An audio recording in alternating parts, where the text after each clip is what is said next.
여러분 안녕하세요.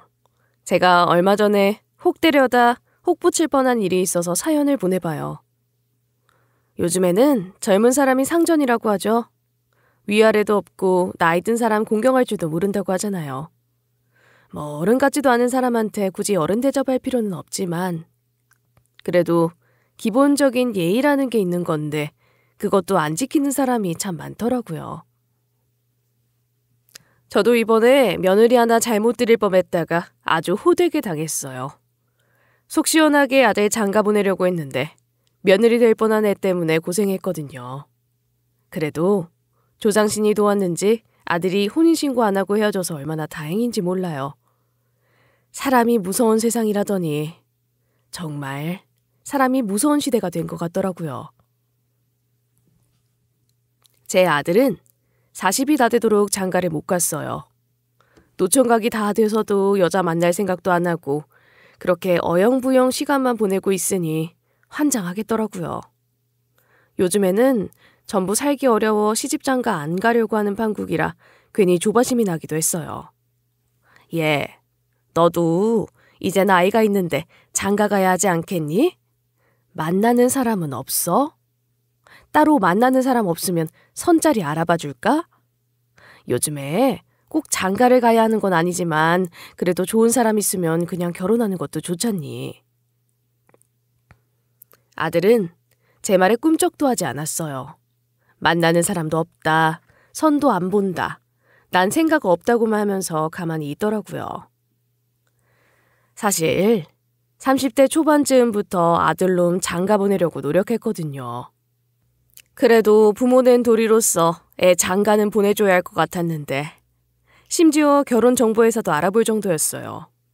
하지만 아들은 자기가 마음에 없으니 움직이지를 않았고 결국에는 그렇게 세월만 흘렀죠. 그러던 어느 날 갑자기 아들이 깜짝 놀랄 말을 하더군요. 엄마, 나 결혼할 사람이 있는데 언제 인사하러 가면 돼요? 이제는 인사드려야 할 것 같은데 요즘 결혼 얘기 제대로 나오고 있거든요. 엄마 편한 날짜랑 시간 알려주세요. 저는 이 말을 듣고 너무 놀랐어요. 그동안 여자친구 사귀는 낌새를 전혀 보여주지 않았거든요. 누구랑 전화를 자주 하거나 약속 있다고 나가고 그럴 때도 없었는데 언제 만난 건지 궁금하더라고요. 그래서 제가 좀 놀라서 너 장가 안 간다더니 갑자기 인사를 온다고? 웬 며느리? 너 혹시 사고 친 거 아니지? 요즘 암만 애부터 가진다고는 하지만 갑자기 그러니까 불안하네. 무슨 일 있는 거 아니지? 나 걱정 안 해도 되지? 라고 속사포처럼 늘어놓았어요. 그러니 아들이 어이없어하며 웃더라고요. 엄마, 그런 거 아니에요. 걱정 마세요. 제가 그 사람이랑 사귄 지 좀 됐는데 어떻게 될지 몰라서 말 안 하고 있던 거예요. 괜히 누구 만난다고 하면 계속 장가 가라고 할 거잖아요. 계속 만나보니 사람이 착하고 또 앞으로 친정에서 가게도 물려봤는데요. 자기 일도 잘하고 가게도 보니까 크더라고요. 그래서 결혼하려고요. 아들이 자랑을 얼마나 늘어놓는지. 저는 내심 걱정이 되기는 했지만 아들이 좋다고 하는 사람이니까 괜찮겠다 싶었어요. 그리고 사람이 착하다고 하고 일도 성실히 하는데 가게까지 물려받는다고 하니 아들한테 덕이 많이 될 것 같았어요. 솔직히 아들이 노총각으로 늙어가는 것보다는 적당히 괜찮기만 하면 누구든 데려왔으면 했거든요.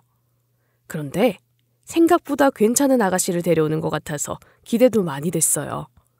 그렇게 본격적으로 결혼 얘기가 오가면서 예비 며느리가 인사하러 왔어요. 안녕하세요, 어머님. 처음 뵙겠습니다. 따로 사올 건 없어서 이거라도 사왔는데 건강 챙기는데 좋으니까 꾸준히 드세요. 예비 며느리는 현관에 들어서면서부터 저한테 깍듯하게 인사했고 홍삼 하나 들고 오는데 그저 고맙더라고요. 내 아들 노총각으로 늙어 죽지 않게 도와주는 것 같아서 그냥 다 고마웠어요. 보기에도 참해 보이고 늘씬한 게 예쁘더라고요. 인상은 조금 새침대기 같기도 했지만 예쁘장하게 생겨서 마음에 들더라고요. 아들은 옆에서 좋다고 싱글벙글이었어요. 그래, 찾아오느라 고생 많았어요.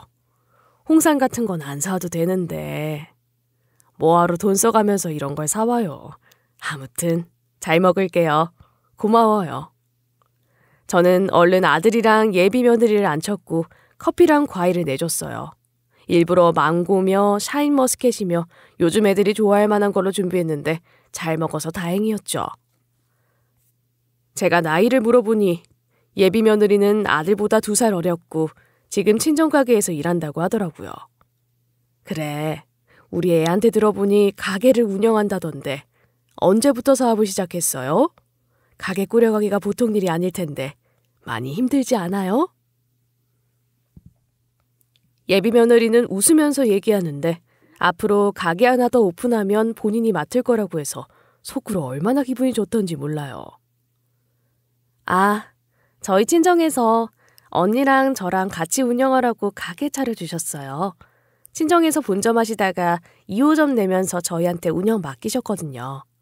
5년 정도 됐는데 곧 3호점 내면 그건 저 혼자 맡아서 운영해보라고 하셨어요. 그간 경험 많이 쌓았으니 혼자 할 수 있을 거라고 하는데 조금 걱정되기는 해요.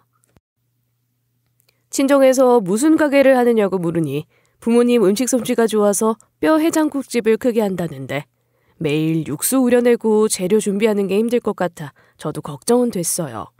그래도 나중에 아들이 퇴직하고 도와주면 둘이서 꾸려가는데 큰 문제는 없겠다 싶기도 했죠. 아들은 옆에서 그때 처형될 분이랑 같이 하는 가게 가봤는데 식사 때만 되면 손님이 엄청 많더라고요.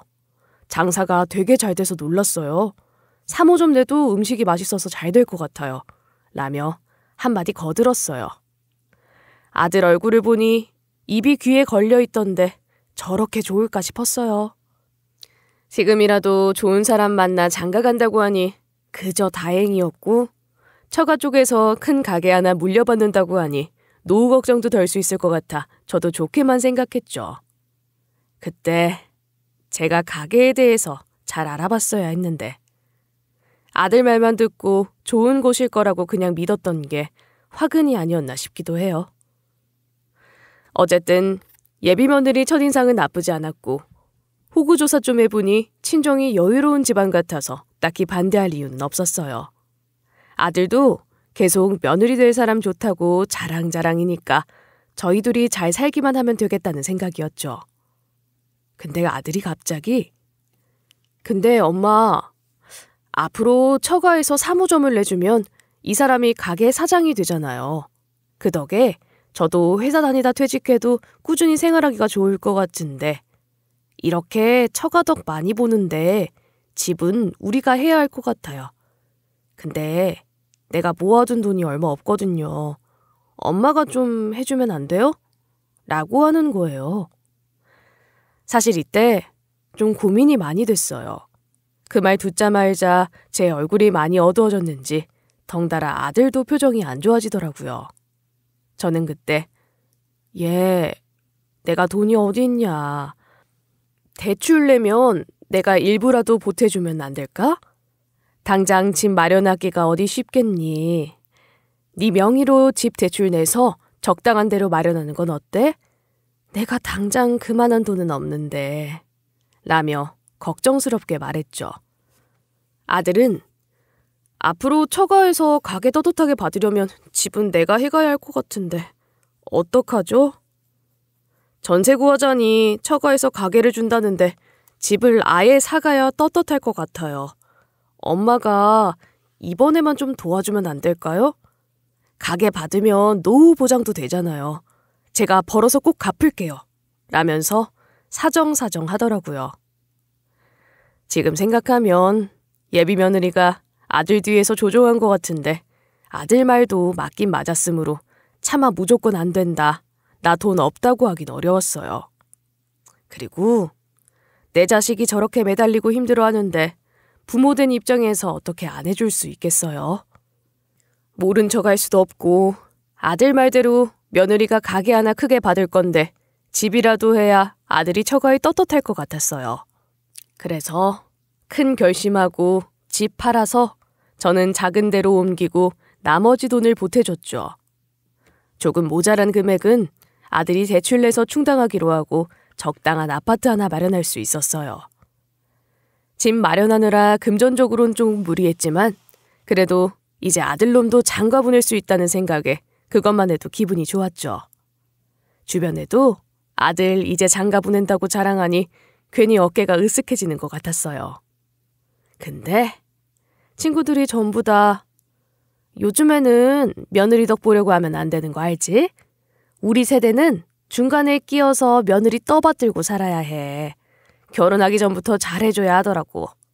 요새는 조금만 마음에 안 들어도 사내 만에 그러니 시집살이 한다고 툴툴거리지 않게 잘해야 해. 라며 하나같이 며느리한테 잘해야 한다는 거예요.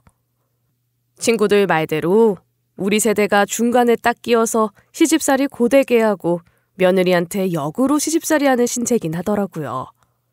그래도 둘이 화목하게 잘 살려면 제가 조심해야 하니 그저 잘해줘야겠다는 생각이 들었어요. 집도 구했고 식장이며 이것저것 천천히 알아본다는데 상견례를 한다는 말이 없더라고요. 저는 의아해서 아들한테 얘 근데 왜 사돈네랑 상견례를 안 하니?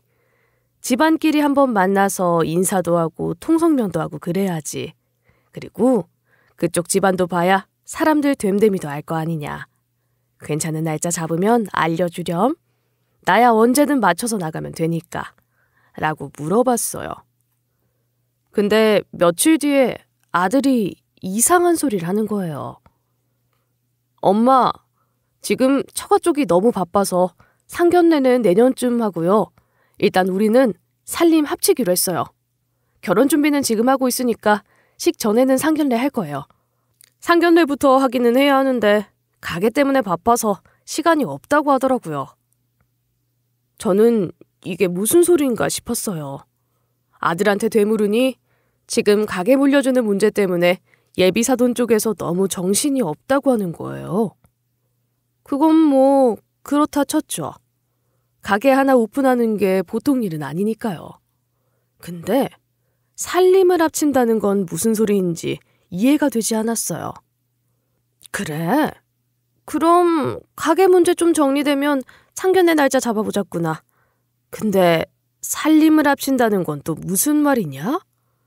아직 식도 안 올렸는데 같이 산다고? 요즘에는 그렇게 하는 집도 있다고는 하던데 집 사자마자 살림을 합친다고? 제가 의아해서 물어보니 아들은 그냥 그렇게 한다고 하더라고요. 아, 지금 자취방 계약 기간이 거의 다 됐대요. 처가랑 지금 일하는 가게가 멀어서 출퇴근 때문에 바로 근처 원룸에서 살고 있었는데 몇 달 안 남았다고 하더라고요. 연장하기도 애매해서 집 구한 김에 살림 합치는 게 낫겠다 하는데 저도 그렇게 하는 게 나을 것 같았어요. 아들이 괜찮다고 하고 어차피 결혼할 거니까 미리 같이 사는 것도 나쁘지 않겠다 싶었어요. 사실 제가 크게 관여할 일도 아니잖아요. 둘이 좋다는데 제가 무슨 말을 더 얹겠어요. 그럼 그렇게 하라고 할 뿐이었죠. 둘이 이사할 때도 제가 방해될까 봐 아예 가지도 않았고 입주 선물로 휴지랑 필요한 것만 좀 챙겨줬어요. 혼수도 그렇고 필요한 건 둘이서 알아서 한다길래 놔뒀죠. 어찌됐든 둘이 살림을 합친다고 하니 저는 최대한 둘한테 잘해주고 싶었어요. 특히 며느리한테 잘해주고 싶었죠. 아들하고 같이 사는 것 자체가 너무 고맙기도 했고 가게 물려받을 걸 생각하니 이런 복덩이가 없겠구나 했거든요. 그래서 저는 며느리 건강하라고 한약 지어주고 아들한테 물어서 며느리가 좋아하는 반찬도 해다 줬어요. 예, 며느리는 뭘 좋아하니? 한약 같은 건 잘 먹나? 뭐 필요한 건 없대? 내 마음대로 챙겨주기는 어렵잖아. 기왕이면 좋아하는 걸로 챙겨줘야지. 며느리가 건강해야 너랑 오래오래 잘 살 거 아니야. 네가 몰래 알려주면 내가 조금씩 챙겨줄게. 아들은 제 말에 너무 고마워했고 안 그래도 지금 결혼식 제대로 준비하고 가게 오픈도 준비하니까 체력이 많이 떨어진 것 같더라고요. 엄마가 잘 챙겨주면 나야 고맙죠. 필요한 거 보이면 말씀드릴 테니까 부탁드려요. 라며 자기가 더 좋아하더라고요. 아들 반응을 보니 제가 챙겨주면 며느리도 좋아할 것 같았어요. 며느리가 오래 일하려면 건강해야 하니 잘해주고 최대한 시집살이 시킨다는 소리 안 나오게 노력했죠. 궁금한 게 있어도 전화 한 통 제대로 못했고 그냥 아들 통해서 연락하기만 했어요. 신혼집에 찾아갈 때도 아들한테 미리 연락하고 아들 있을 때만 잠깐 가서 갖다 주고 오곤 했죠. 근데 며느리는 고맙다는 인사도 없었어요. 저는 내심 며느리가 진심으로 고맙진 않더라도 어머님 챙겨주셔서 너무 감사해요. 맛있게 잘 먹을게요. 라고 인사라도 해주길 바랬거든요. 제가 많은 걸 바란 건 아니잖아요. 아들은 매번 챙겨줘서 고맙다. 반찬도 너무 맛있다며 인사를 했지만 며느리는 인사도 없고 연락도 없었어요. 안부 연락조차 없으니 제가 잘해주고 있는 게 맞는지 계속 챙겨줘도 되는 건지 잘 모르겠더라고요. 그래도 저는 제가 해줄 수 있는 건 다 해주고 싶었으니 꾸준히 챙겨줬어요. 그러다 며느리한테 전화가 왔는데 너무 실망스러웠죠. 저는 바쁘니까 연락 잘 못해서 죄송하다, 챙겨주셔서 고맙다고 할 줄 알았는데 어머님, 솔직히 자주 오시는 거 귀찮고 피곤해요. 쉬는 날도 별로 없는데 꼭 편하게 쉬어야 할 때마다 오셔야겠어요? 가게 운영하는 게 얼마나 힘든 줄 아세요? 좀 쉬어야 하는데 자꾸 오시니까 얼마나 신경 쓰이는지. 쉬게 좀 놔두세요. 며느리는 제 예상과 달리 화를 내기만 했어요. 아직 정식으로 결혼한 건 아니지만 그래도 시어머니 될 사람인데 너무 성질만 내니까 황당했어요. 윗사람한테 이런 태도를 보이는 게 말도 안 되잖아요. 그때 결혼을 다시 생각해봐야 되는 건 아닌가 할 정도였어요.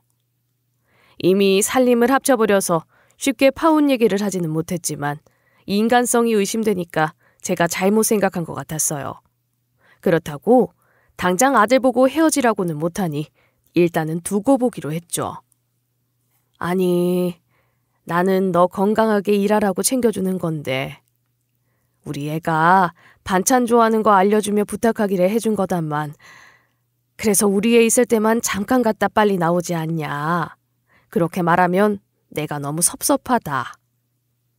제가 화를 꾹 누르면서 잘 얘기했지만 며느리는 무소식이 희소식이라 생각하세요. 요즘 시집살이 시키는 시어머니가 어딨어요?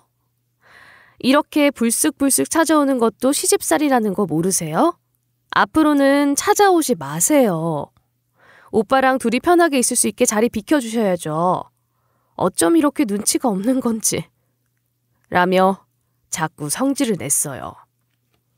저는 어찌됐든 며느리가 아들하고 잘 살아야 되니 알았다. 앞으로는 우리 애 보고 가져가라고 하마. 너 귀찮게 안 할 테니 챙겨주는 건 잘 먹거라. 라고 할 뿐이었죠. 주변에서도 세대가 달라졌다고 며느리 잘 챙겨야 한다고 하니 차마 버럭하지는 못했고 그냥 딱 잘라서 더 말 못 나오게 하고 치웠어요. 속으로는 정말 확 뒤집어버리고 싶었지만 나중을 위해 적당하게 잘라냈어요. 그 뒤로 나는 아들 신혼집에 발길을 끊었고 아들 통해서 반찬이며 영양제며 필요한 걸 전해주기만 했죠. 가끔 아들한테 며느리 잘 있냐고 물어보면 그냥 똑같지 뭐 하고 말뿐이었어요. 그러다 하루는 마침 싱싱한 전복이 들어와서 죽을 끓였어요. 아들하고 며느리 챙겨주려고 전화하니까 아들이 엄마 오늘 못 들릴 것 같아요. 출장 가야 돼서 오늘 와도 늦을 것 같은데 어제도 야근해서 집에 가자마자 씻고 필요한 것만 챙겨서 회사 왔거든요. 출장 갔다가 밤늦게 집에 바로 가야 할 것 같아요. 꼭 우리 안 챙겨줘도 되니까 그냥 엄마 드세요. 라고 했어요. 안 챙겨줘도 된다고 우리 신경 쓰지 말라고 하니 그것도 괜히 서운하더라고요. 근데 죽을 너무 많이 끓여서 가까이 사는 친구들 한 그릇씩 나눠줘도 한 솥이나 남았어요. 다들 나이 들어 많이 먹지도 않는다며 더 가져가지도 않았죠. 그래서 나도 꺼려졌지만 아들네 신혼집 가서 죽이나 얼른 주고 바로 오려고 했어요. 자꾸 아들한테 전화하기도 좀 그렇고 며느리도 일하러 다니느라 전화 받기 어려울 것 같아 사람 없으면 문 앞에 놔두고 전화만 하고 올 생각이었어요. 애들 먹기 편하게 전복죽을 담아서 들고 가던 날, 저는 당연히 아들, 며느리 둘 다 보기는 어려울 거라고 생각했어요. 둘 다 요즘 바쁘니까 집에 없을 것 같았거든요.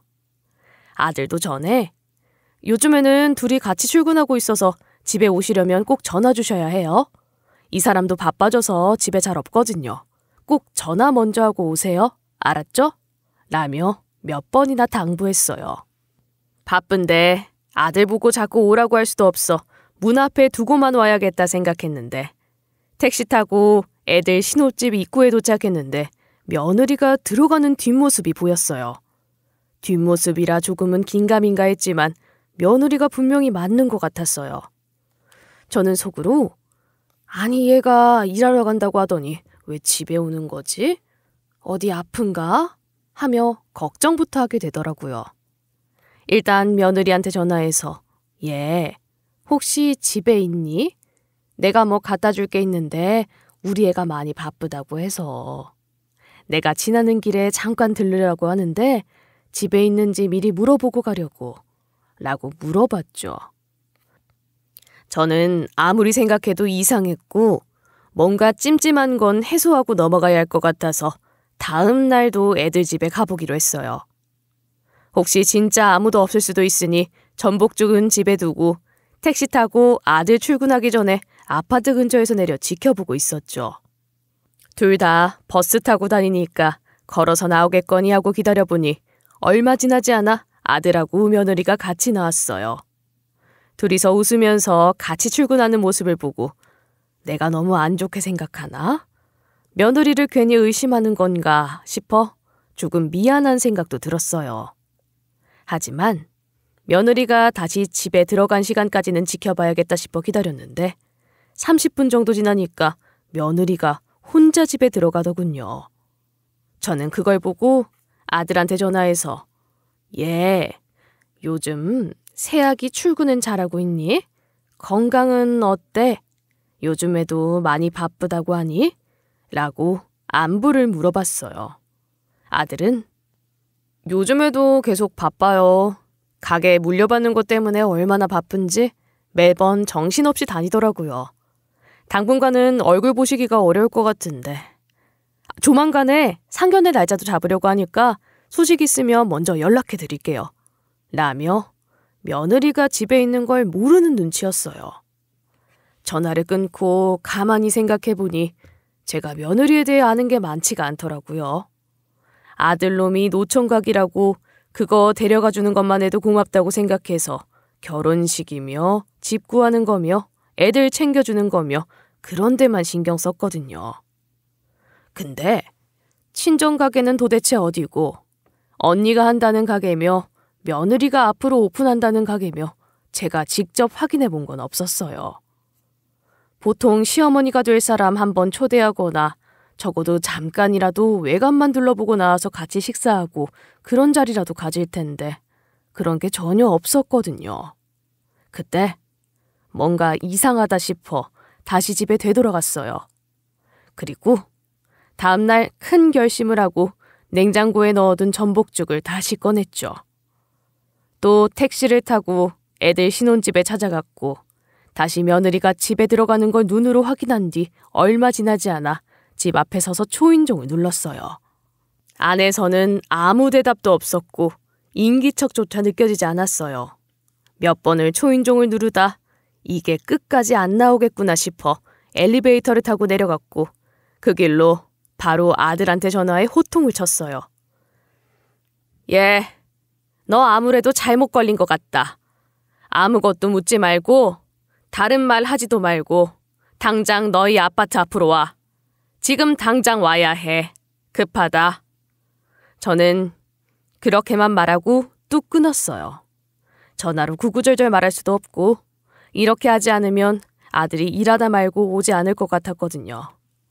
예상대로 제가 정색하고 얘기하자 아들이 저한테 무슨 일이 있는가 싶어 급하게 왔어요. 저는 아들 차를 타고 새아기가 받는다고 하는 가게에 한번 가보자. 너 주소 알지? 당장 가보자. 내 눈으로 직접 일이 어떻게 되고 있는지 알아봐야겠다. 라고 말했어요. 아들은 이상하다는 표정을 지었지만 제가 이렇게 단호하게 얘기한 적이 없어 그대로 차를 몰았죠. 내비 찍어가니 생각보다 신혼집에서 꽤 떨어진 지역에 있더라고요. 멀리 있는 곳인 것 자체만으로도 벌써 불안했는데 직접 가서 보니 가관이었어요. 5층짜리 건물이 하나 덩그러니 있는데 임대 현수막만 걸려 있었고 1층부터 5층까지 전부 다 비어 있더라고요. 아들도 보더니 여기 주소 맞긴 맞는데 왜 아무것도 없지? 분명히 이제 내부 공사부터 한다고 했는데 라면서 멍한 표정이었어요. 전 아들 모습을 보니 복장이 터졌고 얘도 그 친정 가게만 가봐서 깜빡 속았구나 하는 생각에 당장 이걸 해결해야 된다는 생각밖에 들지 않았어요. 그래서 아들 옆에서 바로 며느리한테 전화를 걸었고 곧장 스피커폰으로 돌려왔어요. 내가 전복이 싱싱한 게 들어와서 죽 끓였거든. 너희 몸보신 하는데 좋을 것 같아서 갖다 주려고 하는데 지금도 많이 바쁘니? 혹시 집에 있으면 내가 잠깐 들러도 될까? 제 말에 며느리는 한숨을 푹푹 내쉬면서 아니, 저 가게라고 몇 번이나 말씀드려요? 일하다가 공사하는데도 잠깐 가봐야 하는데 왜 자꾸 전화하세요? 아, 참 귀찮게. 결혼 다 취소해버리고 아들 돌려드려요? 노총각 아들 이혼당하는 꼴 보실래요? 무소식이 희소식이다 생각하시라고 했잖아요. 앞으로는 연락 끊고 살았으면 좋겠네요. 라며 버릇없이 혼자 왈왈 짓더라고요. 그러더니 전화를 자기가 먼저 뚝 끊어버리는 거예요. 제가 뭐라고 말하려고 했는데 마음대로 팍 끊어버리니 얼마나 당황스럽던지. 아들 앞에서 이러니 민망하기도 했는데 흘깃 보니 아들 표정이 심상치 않았어요. 얘가 하는 말 다 들었지. 매번 이런 식이더구나. 가게도 거짓말치고 나한테도 버릇없이 굴고. 암만 생각해도 이 결혼은 좀 아닌 것 같다. 더 늦기 전에 물러라. 잘못 엮이면 못 헤어져서 평생 시달려야 할 거다. 아들은 제 말을 듣고 입을 꾹 다물었고 저는 얼른 집에 가보자. 집에 가서 며느리하고 셋이서 얘기 좀 하자. 집에 며느리 있으니까 일단 가자. 가면서 얘기하는 게 더 빠를 거다. 라고 얼른 가자고 재촉했어요. 아들은 곧바로 차를 신혼집으로 다시 끌고 갔고 차 안 공기가 너무 무거워서 숨이 막힐 것 같더라고요. 저는 차에서 내가 사실은 걔가 너랑 같이 나갔다가 다시 집에 되돌아가는 걸 봤다. 오늘도 집에 다시 들어가던데 그러면서 집에 없는 척 하길래 도저히 안 되겠다 싶어 와보자고 했다. 가게도 친정도 다 거짓말인 건 확실하니까 가서 제대로 따져보자. 내가 먼저 알아보자고 했어야 했는데 지금이라도 일을 바로잡자 라고 했죠. 아들은 계속 묵묵부답이었고 엄마가 잘못한 게 뭐가 있어요. 내가 속아서 그렇지. 라고 한마디 할 뿐이었죠. 차 타고 가는데 괜히 아들 눈치가 보였고 그냥 빨리 일이 정리됐으면 하는 마음이었어요. 아파트 주차장에 차를 대충 세워놓고 둘이서 엘리베이터 타고 가는데 정말 한마디도 못했어요.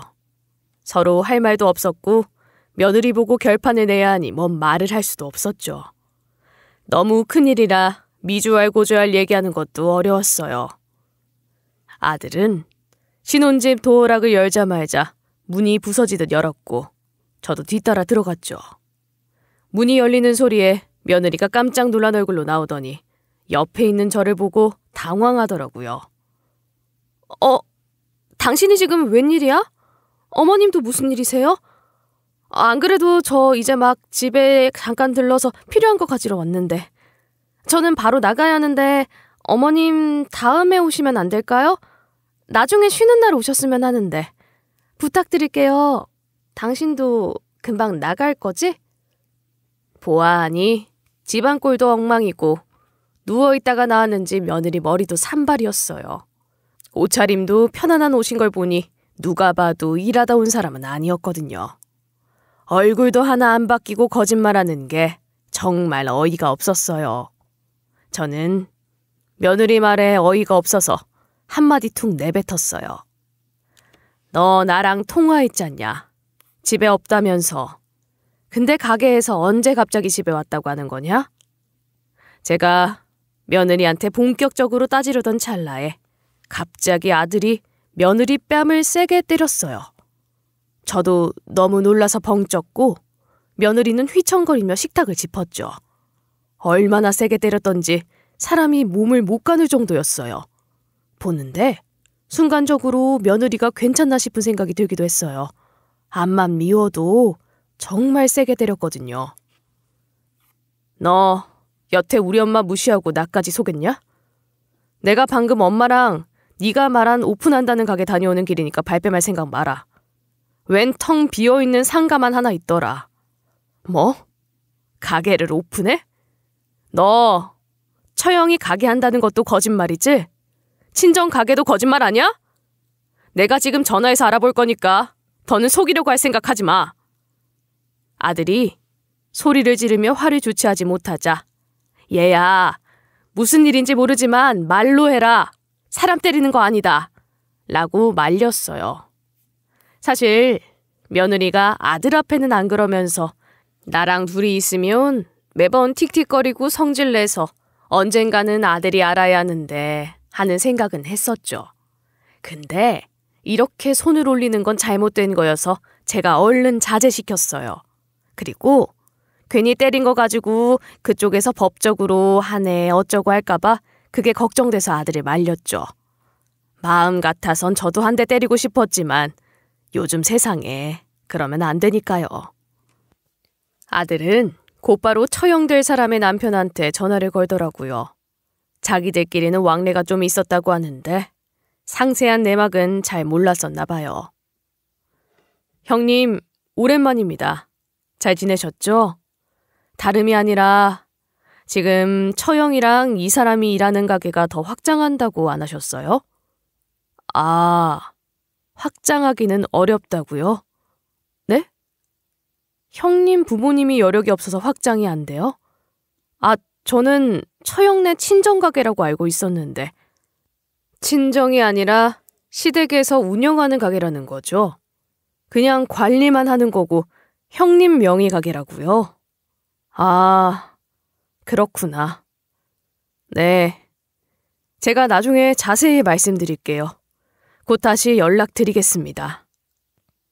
아들은 전화를 끊더니 더 화를 냈고 저도 옆에서 통화 내용을 들어보니 며느리네 친정가게가 아니라 언니의 시댁가게였더라고요.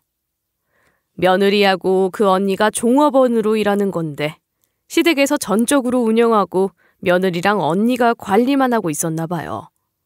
근데 그걸 친정명의 가게라고 속이고 확장할 거니 어쩌니 하면서 아들을 속였던 거예요.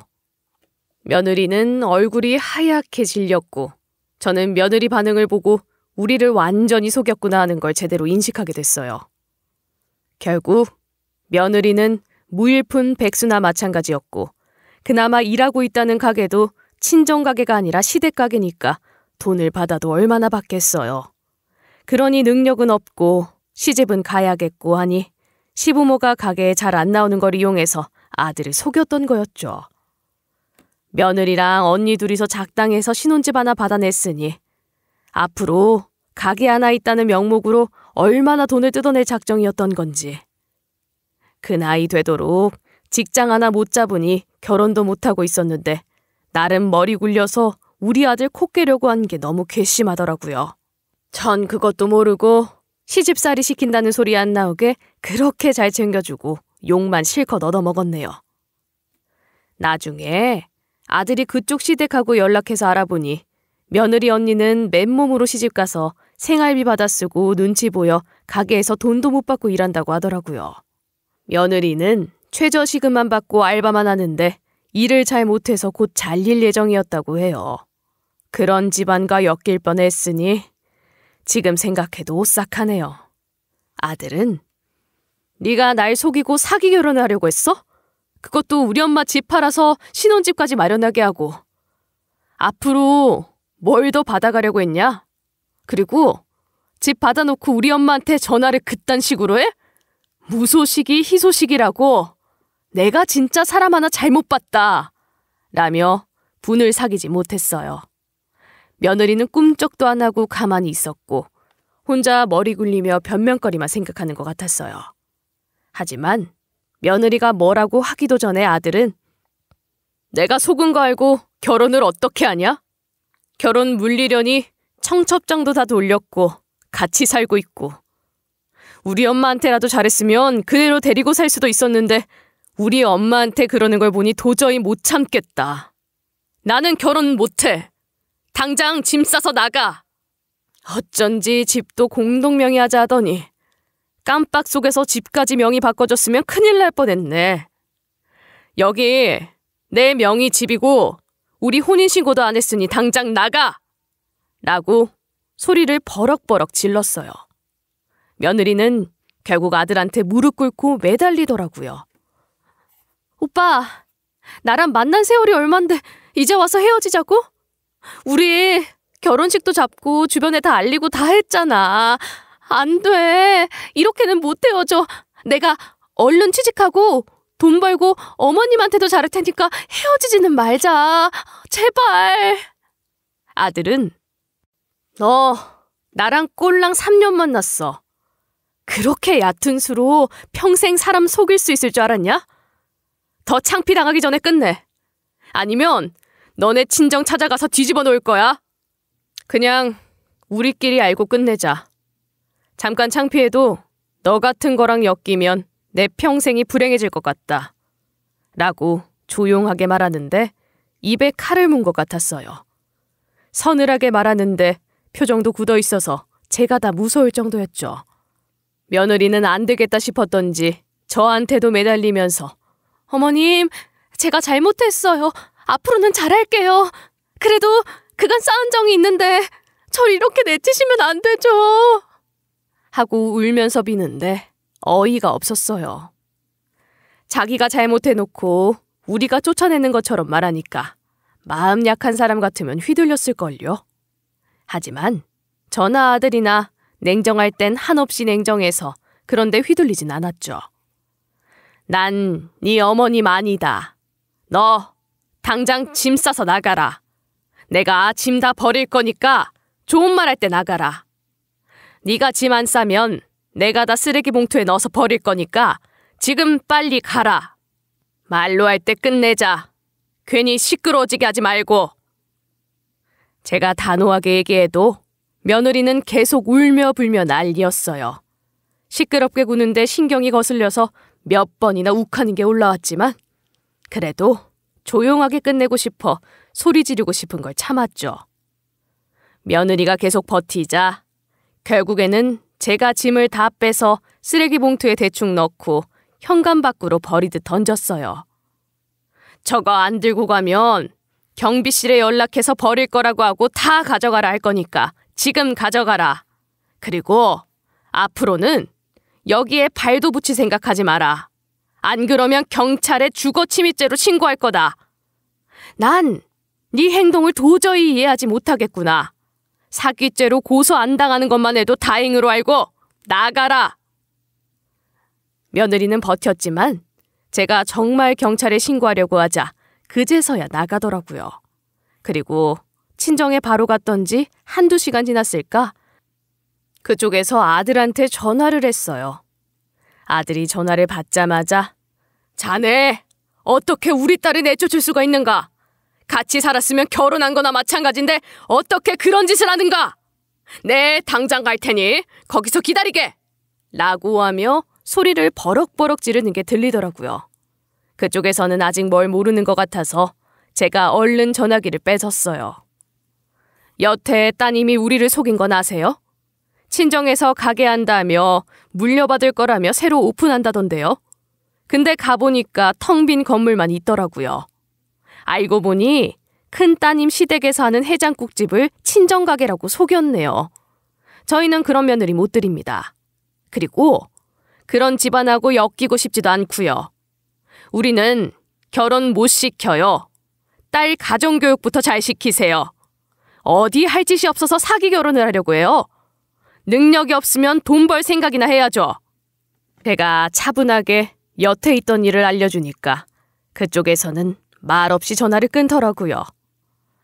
사과 한마디 없는 부모 밑에서 뭘 배웠겠나 싶어 고개가 저절로 흔들렸어요. 아들이 속상한 얼굴로 앉아있길래 이런 일도 있고 저런 일도 있는 거다. 많이 상심했겠지만 그래도 이겨내자.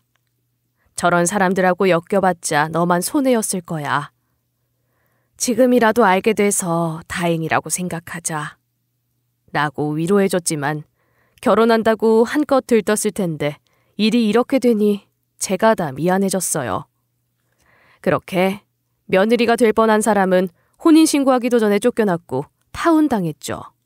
물론 주변에 얘기도 다 했고 상견례만 하고 식만 올리면 될 정도였으니 결혼을 했다고 봐도 무방했지만 그래도 혼인신고를 하지 않아서 다행이었어요. 식도 안 올렸으니 그래도 사람들 입방아에 크게 오르내리지는 않았고요. 아들도 처음에는 별말을 안 하더니 나중에는 좀 창피하더라도 결혼해서 엮이느니 이렇게 된 게 낫다고 생각해요. 만약에 혼인신고까지 했으면 어떻게 됐겠어요? 계속 속아서 같이 살다가 애라도 하나 낳았으면 그땐 헤어지지도 못했을 텐데 돈도 뺏겼을 거고요. 그런 걸 생각하면 차라리 이렇게 된 게 낫네요. 라며 슬쩍 웃더라고요. 그걸 보니 이제는 마음을 많이 추슬렀구나. 그래도 괜찮아졌구나 싶어서 다행이었어요. 그쪽 집안하고는 같이 하는 사람은 없어서 잘은 모르지만 후문에 그 집 언니도 거짓말하고 다닌 거 들통나서 쫓겨났다더라고요. 그 언니 남편 되는 사람이 아들한테 몇 번 전화한 것 같던데 아들이 전화한 후로 그 시댁에서도 찜찜했던지 상황을 물어봤었나 봐요. 아들은 있는 그대로 얘기했겠죠. 우리도 피해봤는데 솔직히 숨길 일은 없잖아요. 그래서 여태 속았던 거나 신혼집 마련한 거나 뭐 그런 걸 다 알려준 것 같긴 하던데 같이 거짓말하고 다녔으니 무일푼으로 시집간 신세에 붙어있긴 어려웠나 봐요. 아무튼 정확한 소식은 모르겠는데 사기꾼 자매 둘이는 패가 망신하고 친정에 들러붙어 있는 것 같았어요. 솔직히 제가 할 바는 아니죠. 자업자득이니까요. 그러게 죄짓고는 얼굴 들고 못 사나 봐요. 며느리 될 뻔한 사기꾼은 그 뒤로도 아들한테 전화하는 것 같던데 칼같이 차단했다고 해요. 아들 말로는 그 여자가 갑자기 전화하더니 지가 돈도 없고 그간 만난 세월이 있는데 같이 잘 살자더라고요. 그게 진짜 제정신이 맞는 건지. 그렇게 사람 속이고 거짓말하고 다녔으면서 이제 와서 갑자기 같이 살자니 말이 되는 소리를 해야지. 아무튼 내가 엄청 뭐라고 하고 다시는 연락하지 말라고 했어요. 라고 하는데 어이가 없었죠. 그런 짓을 하고도 또 매달리는 게 우리 아들이 호구인 줄 알았나 봐요. 아들이 흔들려도 제가 두 눈 시퍼렇게 뜨고 있는데 어림도 없는 일이지만요. 그 여자가 계속 매달렸다고 하는데 참 그런 인간들은 도대체 무슨 생각으로 사는 건지 이해할 수가 없네요. 그리고 또 한 번은 아들한테 그 여자가 또 전화하더니 너 때문에 우리 언니도 거짓말하고 다녔다고 빈털터리로 쫓겨났어. 알아? 네가 입을 함부로 놀려서 우리 언니까지 피해봤다고. 너 가만둘 줄 알아? 내가 너 고소할 거야. 라며 어쩌고 저쩌고 그랬다는데 아들도 기가 차서 아예 무시했다고 해요. 처음에는 더 연락 오겠나 싶어 귀찮아서 놔뒀는데 자꾸 전화 오고 안 좋은 소리만 하니까 결국에는 차단했다고 해요. 그 뒤로는 완전히 소식이 끊겼고 계속 빌빌거리면서 살 거라고 생각해요. 아들은 신혼집이라고 마련한 걸 팔기로 했어요. 엄마, 내가 여기서는 도저히 못 살겠어요. 그 여자 때문에 마련한 집이니까 더 싫더라고요. 그리고 자꾸 생각나니까 기분이 더러워져서. 그냥 다시 팔고 엄마한테 가서 살면 안 돼요? 나중에 분가하던가 할게요. 아들이 그 집에 계속 혼자 있으니 불편했던지 결국에는 저 있는 집에 와서 지내기로 했어요. 처음 살던 집보다는 작았지만 그래도 둘이 살만하기는 해서 같이 살기로 했죠. 저도 옆에 아들 있으면 든든하기도 하고 적적하지 않으니까요. 그 뒤로 아들은 따로 만나는 사람이 없었는데 세월이 꽤 지나고 나서 갑자기 괜찮은 사람을 소개받았다며 참한 아가씨를 데려왔어요. 인사 올 사람은 평범하게 회사 다니는 사람이야. 내가 같이 일하는 거래처 통해서 만나서 의심 안 해도 돼요. 그리고 그쪽 친정 가서는 벌써 인사드렸고 그쪽에서 좋다고 해서 엄마한테 소개해드리려고요. 지금 결혼 전제로 만나고 있는데 더 만나보다가 괜찮으면 결혼할까 싶어요. 이번엔 진짜 좋은 사람 같아요. 아들도 이번에는 조심스럽게 생각하던데 친정집도 가봤다고 하고 같이 일하는 회사에 다니는 사람이라고 하니 저도 안심할 수 있었어요. 둘이 같이 인사 왔을 때 분위기도 좋았고 대화도 편안하게 잘 돼서 이런 아가씨면 믿고 결혼시켜도 되겠다 라는 생각이 들었죠. 게다가 인사 온 아가씨가 제가 혼자 산다고 하니 결혼하면 모시고 산다는 거예요. 요즘에 이런 사람이 어디 있나 싶더라고요. 근데 같이 사는 건 부담스럽고 제가 불편할 것 같아서 좋게 거절했어요. 요즘에 어른 모시고 산다는 사람 없는데 말만 들어도 너무 고마워요. 근데 같이 살면 서로 불편할 게 많을 거예요. 그러지 말고 가까운 데 살면서 정답게 지내는 건 어때요? 회사 출퇴근하기 좋은 데로 집 마련해서 잘 지내봐요. 볼수록 친정에서 예절 교육도 잘 받았고 싹싹하고 참한 게 딱 마음에 들더라고요. 이제서야 아들이 제대로 된 사람을 데려왔구나 싶어 다행이었어요. 둘이 곧 결혼 준비 제대로 할 것 같은데 신혼집은 친정이랑 내 집이랑 가까운 데 마련하려고 알아보는 중이에요. 지금도 둘이서 양가 자주 오가면서 주말마다 시간 보내고 있고 저도 사돈될 분들 만나보고 가끔 전화하면서 잘 지내고 있어요. 처음에 아들이 이상한 애한테 걸려서 고생 좀 했지만 액땜한 거라고 생각해요. 사람이 무서운 세상이니까 별일도 다 겪네요. 요즘에는 며느리도 떠받들며 살아야 한다지만 기본이 안 되는 건 피하는 게 상책인 것 같아요. 그래도 아들한테 좋은 사람이 찾아와서 얼마나 다행인지. 다들 지금 안 좋은 일을 겪고 있다 하더라도 현명하게 잘 헤쳐나가면 좋은 일이 다시 찾아온다는 거 꼭 기억하셨으면 좋겠네요.